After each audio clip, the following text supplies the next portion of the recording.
राधे राधे। आप सभी भक्तों का भक्ति प्रवाह चैनल में हार्दिक स्वागत है। आज हम आपके लिए वैशाख महात्म कथा के अंतर्गत 25वें और 26वें अध्याय की कथा लेकर आए हैं। कथा का आरंभ करें इसके पूर्व सभी भक्तों से आग्रह है कि जिन्होंने हमारे चैनल को सब्सक्राइब नहीं किया है वो सब्सक्राइब कर लें और बेल आइकन भी दबा दें ताकि आपको हमारे अगले वीडियोस की सूचना समय पर प्राप्त हो सके। कथा आरंभ करने के पहले एक बार गणेश जी की वंदना। गजाननं भूतगणादिसेवितं कपित्थजम्बूफलचारुभक्षणम् उमासुतं शोकविनाशकारकं नमामि विघ्नेश्वरपादपङ्कजं। नमो देव्यै महादेव्यै शिवाय सत्तं नमः। नमः प्रकृतिभद्राय नियता पर्णता स्मतां गणेश अंबिकाभ्यां नमः। एक बार गुरुदेव की वंदना। गुरुर्ब्रह्मा गुरुर्विष्णु गुरुर्देवो महेश्वरा गुरु साक्षात् परब्रह्मा तस्मै श्री गुरुवे नमः। बोलिए श्री सद्गुरुदेव भगवान की जय। भगवान का ध्यान करें। नीलाम्बुज श्यामल कोमलांगं सीता समारोपित वाम भागं पाणौ महासायक चारु चापं नमामि रामं रघुवंशनाथं। बोलिए वासुदेव भगवान श्री कृष्ण की जय। इस प्रकार कथा होती है। आज 25वें अध्याय की कथा है। मिथिलापति सुरदेव जी महाराज से पूछते हैं कि हे प्रभु, जब कामदेव भस्म हो गया तो फिर उसकी उत्पत्ति कैसे हुई। सुरदेव कहते हैं कि यह कथा स्वामी कार्तिकेय के जन्म की है जो यश और पुण्य देने वाली है। जब महादेव जी ने कामदेव को जला दिया तो उसकी पत्नी रति अपने पति को भस्म हुआ देखकर शोक से मूर्छित हो गई। 2 घड़ी पश्चात उसकी जब मूर्छा गई तो वह विलाप करने लगी, जिससे सारा तपोवन दुखमय हो गया। अब रति ने चिता में जलकर शरीर त्याग देने का निश्चय किया और अपने पति के मित्र बसंत को पति की अंतिम क्रिया करने को बुलाया। जब वह चिता बना रही थी कि बसंत भी वहां आ गया। वह रति को देख दुखित हो रति को समझाने लगा और कहने लगा, आत्मघात करना उचित नहीं तथा धर्म से विपरीत है। जब बसंत ने उसके शरीर त्यागने का विचार दृढ़ देखा तो नदी के किनारे पर चिता बनाई और रति गंगा में स्नान कर सब इंद्रियों को रोककर मन को आत्मा में लीन करके चिता पर चढ़ने को तैयार हो गई। उसी समय आकाशवाणी आई कि हे पति प्रेमा, तुम चिता में प्रवेश मत करो। तुम्हारा पति महादेव जी और कृष्ण भगवान से उत्पन्न होगा। इस प्रकार क्रम से 2 जन्म होंगे। तब दूसरे जन्म में श्री कृष्ण के द्वारा रुक्मणी के गर्भ से प्रद्युम्न के रूप में उत्पन्न होगा। तुम ब्रह्मा के श्राप से संबर नामक राक्षस के घर में निवास करोगी। वहीं तेरा पति प्रद्युम्न तुझको प्राप्त होगा। इतना कहकर आकाशवाणी समाप्त हो गई और तब रति ने आकाशवाणी सुनकर चिता में प्रवेश नहीं किया। फिर जिनके कार्य की सिद्धि के लिए शिव जी ने कामदेव को भस्म कर दिया था, उन सभी देवताओं ने बृहस्पति, इंद्र और अग्नि को आगे करके रति को वरदान दिया कि अब से तेरा पति अनंग कहलाएगा और अंग वाले की तरह मरा हुआ भी दिखाई देगा। और फिर कहने लगे कि पूर्व काल में तेरा पति सुंदर नाम का एक राजा था। उस जन्म में भी तुम ही इसकी पत्नी थी, परंतु रज शंकर कारिणी होने के कारण तुम्हारी यह दशा हुई। अब वैशाख मास में मंदाकिनी नामक नदी में स्नान करके मधुसूदन भगवान का पूजन तथा उनकी दिव्य कथा सुनने से अक्षुण्य शयन नाम का व्रत करने से तुम्हारा पति अवश्य तुमको मिल जाएगा। रति को इस प्रकार वरदान देकर सभी देवता अपने अपने स्थान चले गए और रति ने भी कलेश से निवृत्त होकर मेष की संक्रांति में गंगा स्नान कर पतिव्रता से पवित्रता से अक्षुण्य शयन व्रत को धारण किया।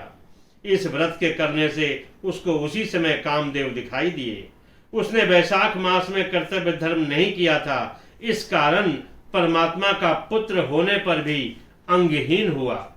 श्रुतदेव कहने लगे कि जब महादेव पार्वती जी के सम्मुख खड़े हुए अंतर्ध्यान हो गए थे तो पार्वती जी खड़ी रह गई और सोचने लगी कि अब क्या किया जाए।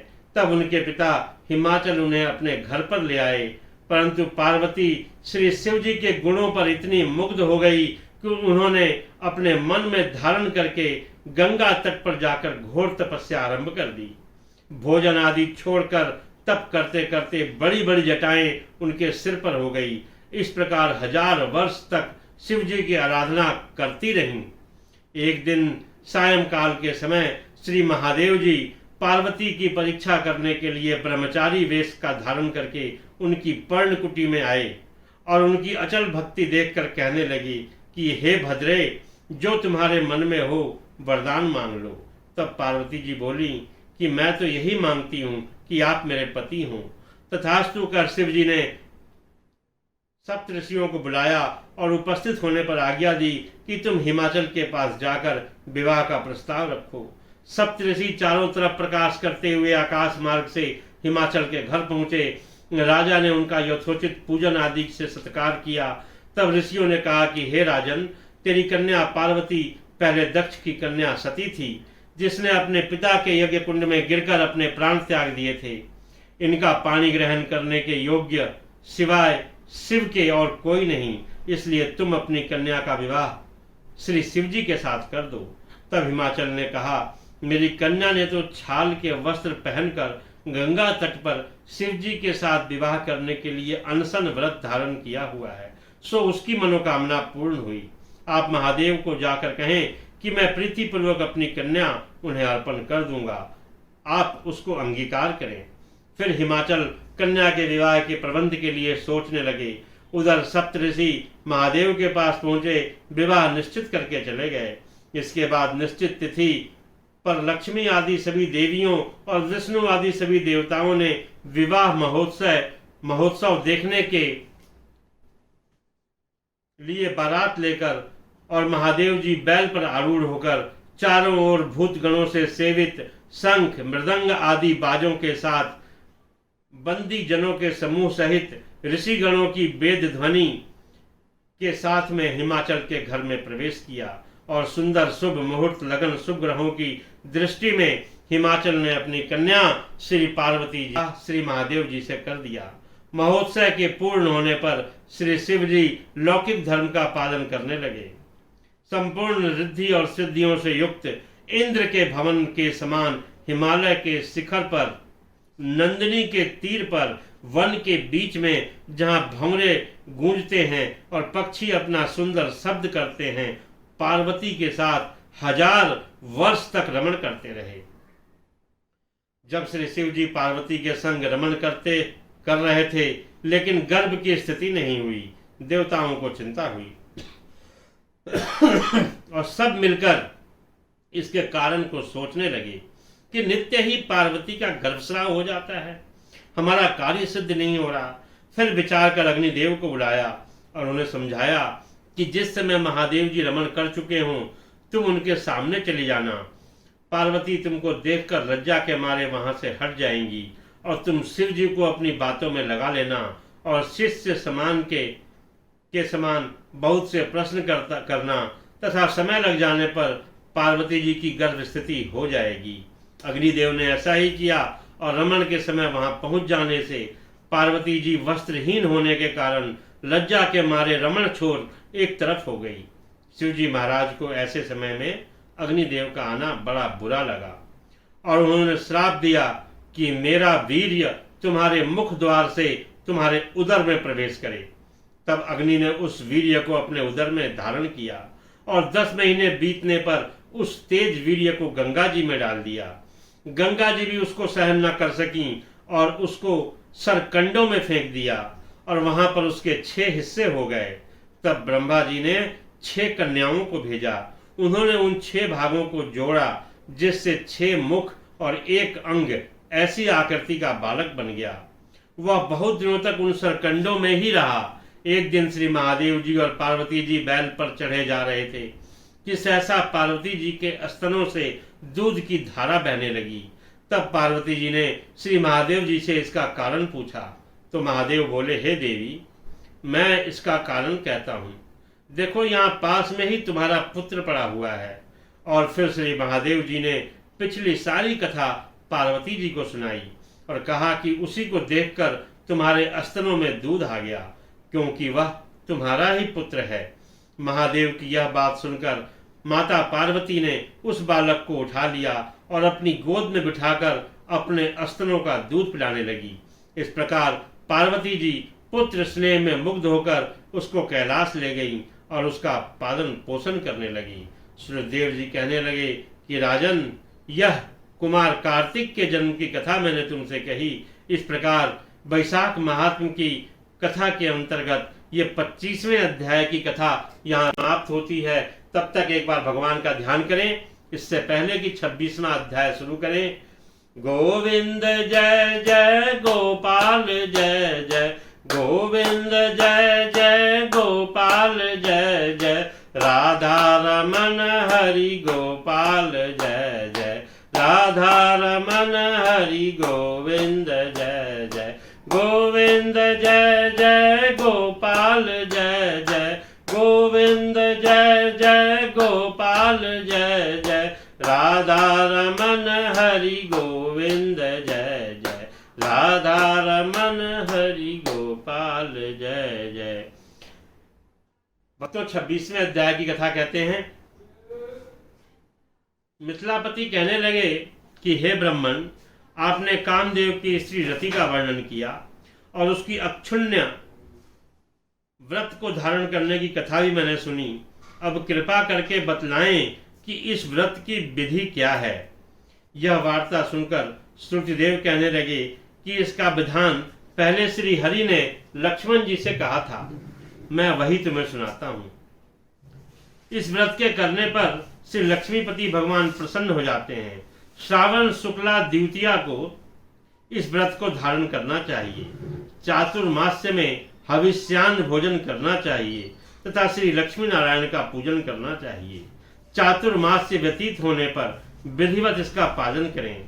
किसी ब्राह्मण को जूते दान दें, सोने या चांदी की मनोहर मूर्ति बनाएं, पीतांबर से उसको शोभायमान करें, सफेद फूल और सुगंधित द्रव्यों से उसका पूजन करें। फिर ब्राह्मण को सैया दान, वस्त्र दान करके भोजन कराएं। ब्राह्मण और ब्राह्मणी दोनों को संग भोजन करा के दक्षिणा दें। इस प्रकार 4 मास तक पूजन करें। मार्गशीर्ष आदि मासों में भी विधिवत उसी तरह का भगवान का पूजन करें। ऐसे ही चैत से 4 मास तक श्री हरि का पूजन करें। जिनको सनकादि ऋषि पूजते हैं उन भगवान की स्तुति करें और इस व्रत को आषाढ़ शुक्ला द्वितीया को समाप्त करें। ओम नमो नारायणाय नमः इस मंत्र से हवन करें। चैत्र आदि मास में पुरुष सूक्त से हवन करें। मार्गशीर्ष मास में विष्णु गायत्री के मंत्र से हवन करें। इस प्रकार ब्राह्मण सूर्यदेव जी कहते हैं कि हे राजन, ये अक्षुण्य व्रत के बारे में मैंने तुम्हें विस्तार से कहा। इसको करने से जगन्नाथ भगवान प्रसन्न होते हैं और उनकी प्रसन्नता से अनेक सुख और संतान की वृद्धि होती है। साथ ही बताते हैं सूर्यदेव जी की, हे राजन, ये बाबा भोलेनाथ और कुमार कार्तिकेय के जन्म की कथा जो मनुष्य सुनता है उसके सारे पाप नष्ट हो जाते हैं। सुख समृद्धि और खुशहाली उसके कदम चूमती है। इस प्रकार यह वैशाख महात्म कथा का 26वां अध्याय भी यहाँ समाप्त होता है। बोलिए वासुदेव भगवान श्री कृष्ण की जय। श्रीमन्नारायण नारायण नारायण, भजमन नारायण नारायण नारायण, हरि नारायण नारायण नारायण, भजमन नारायण नारायण नारायण। राधे राधे। जय श्री कृष्ण।